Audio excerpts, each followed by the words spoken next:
शं वरुणः शन्नो भवत्पर्यमा शन्न इन्द्रो बृहस्पतिः शन्नो विष्णुरुक्रमः ॐ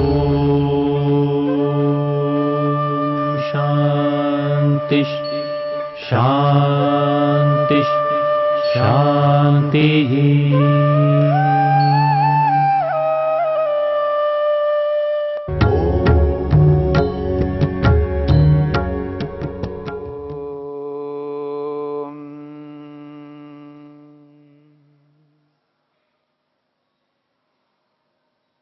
अलग अलग उपायों के द्वारा मन को रोकने के विषय में महर्षि पतंजलि ने अलग अलग सूत्रों को प्रस्तुत किया है। पिछले प्रसंग में हमने विशोकावा ज्योतिष्मति इस सूत्र को लेकर के विचार किया है। शोक रहित योगाभ्यासी वही हो सकता है जिसने आत्मा का साक्षात्कार किया है, जो आत्मवित होता है, यानी आत्मा का प्रत्यक्ष किया हुआ होता है। इसलिए उपनिषदकार ने स्पष्ट किया है, तरति शोकम आत्मवित। जो आत्मवित होता है यानी आत्मा को जानने वाला होता है, जिसने आत्मा का साक्षात्कार किया है, समाधि में किया है, धारणा ध्यान समाधि के माध्यम से जिसने आत्मा के स्वरूप को प्रत्यक्ष किया है, और वह व्यक्ति शोक रहित होता है, जिसके जीवन में किसी भी प्रकार का शोक नहीं होता है। महर्षि सनत कुमार जी के सामने नारद मुनि ने कहा, मंत्रविदेवास्मि नात्मवित। मैं मंत्रवित हूं, मंत्रों को जानता हूं, यानी शब्दों को जानता हूं, न आत्मवित। उन शब्दों की जो आत्मा है, उन शब्दों का जो अर्थ है, उसको मैं नहीं जानता हूं।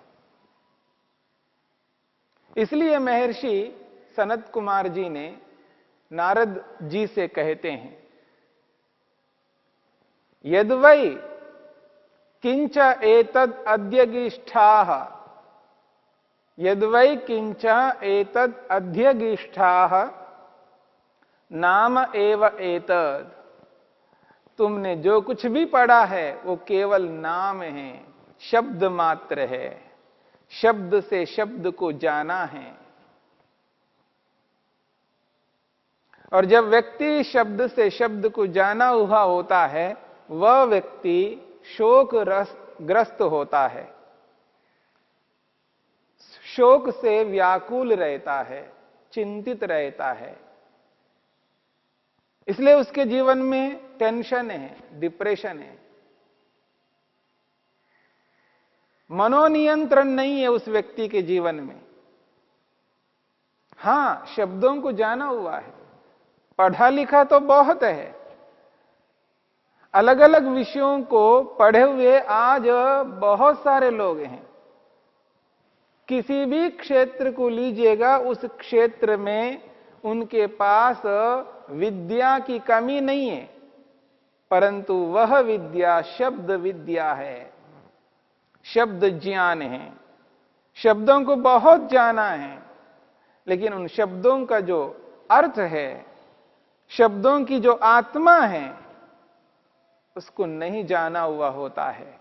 इसलिए व्यक्ति जो नहीं करना चाहिए उनको करता हुआ रहता है। बीड़ी सिगरेट नहीं पीना है तो पीता है, शरीर के लिए हानिप्रद है मांसाहार, लेकिन खाता है। मद्यपान हानिकारक है, लेकिन पीता है। अलग अलग ड्रग्स लेते हैं लोग, हानिकारक हैं लेकिन लेते हैं। वो जानते नहीं है, हां जानते हैं, शब्दों को जानते हैं, शब्द विद्या को पढ़ी है उन्होंने, अर्थ को नहीं जाना है। एक बात ये भी समझ करके चलना होता है, ये जो विद्या पढ़ी जाती है, जानकारी प्राप्त की जाती है, किस लिए, क्यों जानकारी प्राप्त करनी चाहिए, आखिर पढ़ना क्यों चाहिए?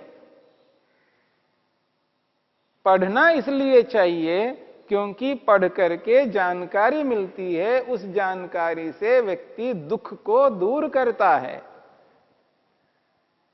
यदि नहीं पढ़ता है, नहीं जानकारी प्राप्त करता है, तो व्यक्ति दुख को दूर नहीं कर पाता है।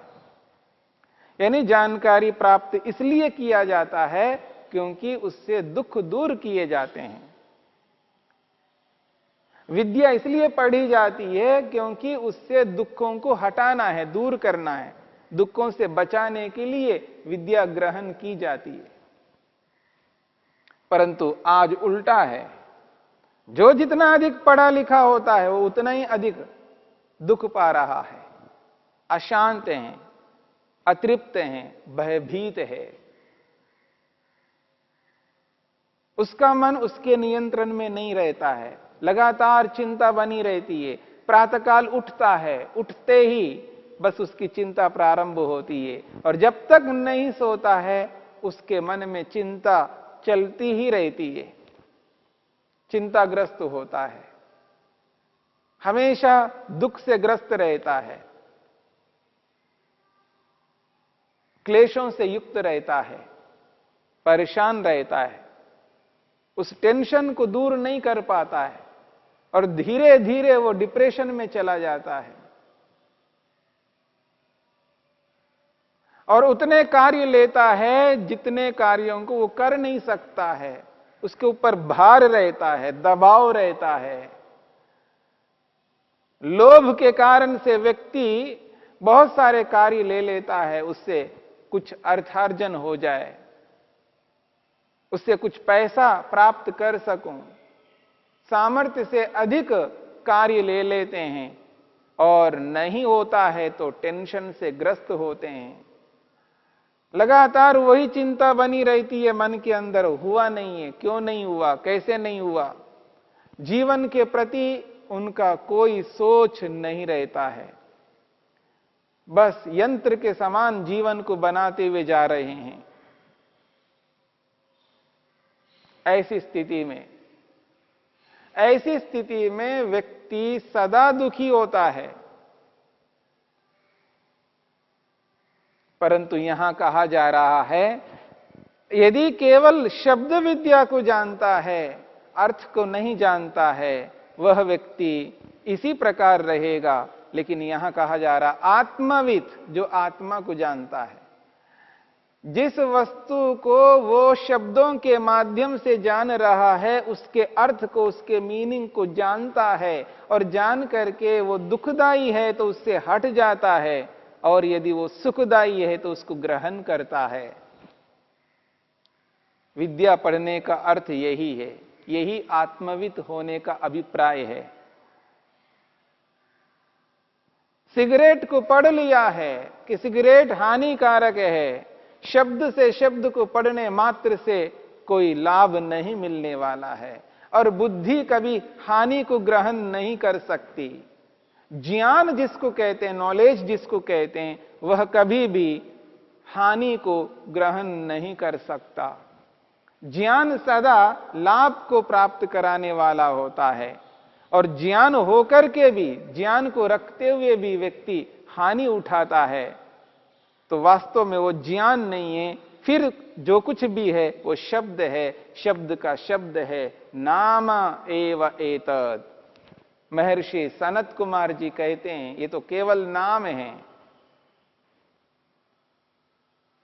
इस नाम में युक्त होकर के व्यक्ति अपने आप को बहुत जानकार मानता है, परंतु दुखी रहता है। यहां ऐसा नहीं करता। योगाभ्यासी व्यक्ति ऐसी भूल नहीं करता। और एक बात है, प्रेरणा लेनी है तो किस प्रकार की प्रेरणा कब कैसे लेनी चाहिए, ये बहुत महत्व रखता है, और विशेषकर योगाभ्यासी व्यक्ति के लिए। प्रेरणा ऐसे पदार्थ से लेना है, ऐसी वस्तु से लेना है जिससे उसका प्रयोजन पूरा होता हो, और लौकिक प्रयोजन कोई प्रयोजन नहीं होते हैं। प्रयोजन तो आंतरिक होना चाहिए, आत्मिक प्रयोजन होना चाहिए। भौतिक प्रयोजन से कभी व्यक्ति तृप्त नहीं हो सकता।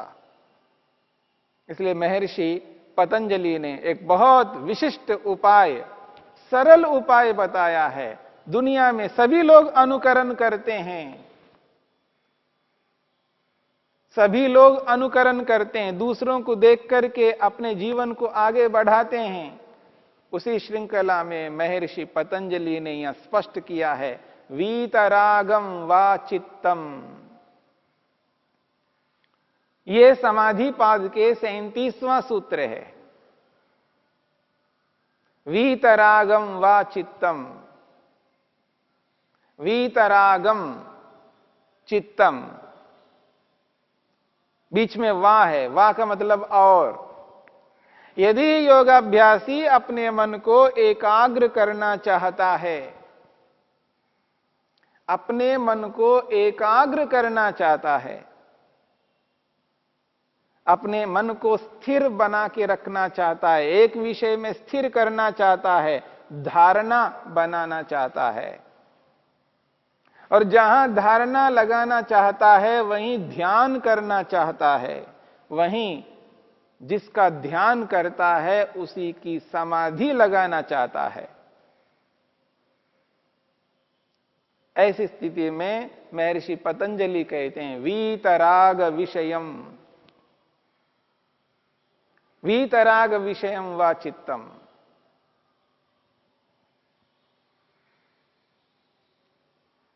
वीतराग विषयम वा चित्तम, ऐसा मन जो कि राग से रहित हो।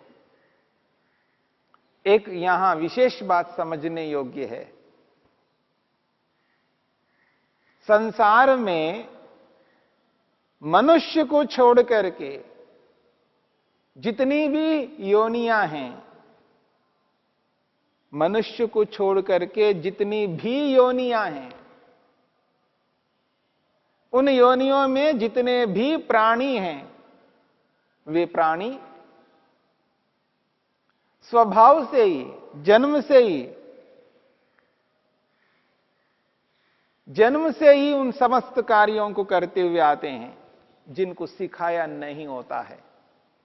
उनका खाना पीना, उनका उठना बैठना, उनका सोना जागना, शिकार करना, जितने भी उनके कार्य होते हैं वो स्वभाव से करते हुए आते हैं। उनको ऐसे मनुष्यों के समान सिखाने वाले नहीं होते हैं। वो सीखे हुए ही रहते हैं, वो स्वभाव से आते हैं, जन्म से सीखे हुए आते हैं। थोड़ा बहुत वो जो देखते हैं, वो जिस योनि में है उस योनि में रहने वाले प्राणी जो जो कर्म करते हैं उन कर्मों को देखते हैं, बस करते जाते हैं। उनके लिए स्पेशल मनुष्यों के समान बिठा करके ऐसा कोई सिखाया नहीं जाता है, इस बात को सभी जानते हैं। उनका जो ज्ञान होता है वो स्वभाव से उनके पास आया हुआ होता है। परमात्मा ने व्यवस्था ही ऐसी की है जो वो स्वभाव से इन कार्यों को करते हुए आए। हां, मनुष्य ने अपने प्रयोजन के लिए, मनुष्य ने अपने प्रयोजन के लिए, अपने स्वार्थ को पूरा करने के लिए वो कुछ सिखाता जरूर है। इन पशुओं को, इन पक्षियों को, मनुष्येतर योनियों में रहने वाले इन प्राणियों को एक सीमा तक, एक सीमा में कुछ सिखाता है। तोते को सिखाता है, कबूतर को सिखाता है, बाज पक्षी को सिखाता है, गिद्ध को सिखाता है, पक्षियों को सिखाता है, कुत्ते को सिखाता है, बिल्ली को सिखाता है, बकरी को सिखाता है, शेर को सिखाता है, घोड़े को सिखाता है, मगरमच्छ को सिखाता है, सांप को सिखाता है, बिच्छू तक सिखाता है। बहुत सारे प्राणियों को सिखा रहा है आज व्यक्ति। आप देखेंगे, प्राणी विज्ञान की ओर थोड़ा सा ध्यान देंगे तो आपको एहसास होगा, अनुभव होगा। अलग अलग लोग अलग अलग प्रकार से मनुष्येतर योनियों में रहने वाले इन प्राणियों को सिखा रहे हैं, और उनके सीखने को देखने से ऐसा लगता अजीब बात है, देखो ये भी ऐसा करते हैं। बंदरों को सिखाया जा रहा है, अलग अलग प्राणियों को अलग अलग लोग अलग अलग ढंग से सिखाते हैं। सांप को सिखाया जा रहा है, बिच्छू को सिखाया जा रहा है, मकड़ी को सिखाया जा रहा है। पता नहीं किस किस को सिखा रहे हैं आज। एक सीमा तक, एक सीमा में रह करके इनको सिखाया जाता है, पर जितना सिखाया जाता है उतना ही सीखते हैं। ऐसा नहीं है कि मनुष्यों के समान ये सीख करके अपने ज्ञान विज्ञान को, ये विकास को प्राप्त कर लें, अपने ज्ञान विज्ञान को विकसित करके बहुत आगे बढ़े मनुष्यों के समान, ऐसा नहीं कर पाते हैं। बस जितना सिखाया जाता है उतना ही सीखते हैं। इनको स्वभाव से ये ज्ञान मिला हुआ है। जो खाना पीना आदि जो कर्म करते हैं वो स्वभाव से उनको मिला हुआ है, और जो स्वभाव से नहीं मिला है, मनुष्य अपने प्रयोजन के लिए, अपने स्वार्थ के लिए कुछ सिखाता है, और जितना सिखाता है उतना वो करते हैं। परंतु इनके ऐसे कर्म नहीं बनते हैं जैसे हमारे कर्म बनते हैं। ये तो भोग योनि है, और मनुष्य जितना उनको सिखाता है उसके अनुसार उनको उस तरह का फल उसी समय देता है। वो और प्राणियों से और योनियों से अटकर के हैं, उनको उतना प्रतिफल वो सिखाने वाले देते ही हैं। पर जितना भी वो सीखते हैं उतना ही करते हैं, उसको विकसित मनुष्यों के समान नहीं कर सकते। परंतु मनुष्य एक अलग प्रकार का प्राणी है। मनुष्य अलग प्रकार का प्राणी है, इसको सब कुछ सिखाया जाता है। ये पशुओं के समान, अन्य योनियों के समान ये जन्म से ही सीख करके नहीं आता है। इसके पास स्वाभाविक ज्ञान पशुओं के समान नहीं मिला हुआ होता है। इसको तो सब कुछ सिखाया जाता है। आज जो भी मनुष्य है उसको सिखाया गया है, उसका अपना स्वाभाविक कोई ज्ञान नहीं है। व्यवहार में, प्रयोग में आने वाला ज्ञान स्वाभाविक ऐसा नहीं है जो बिना सीखे वो करता हो। इसलिए मनुष्य और मनुष्येतर योनियों में बहुत अंतर है।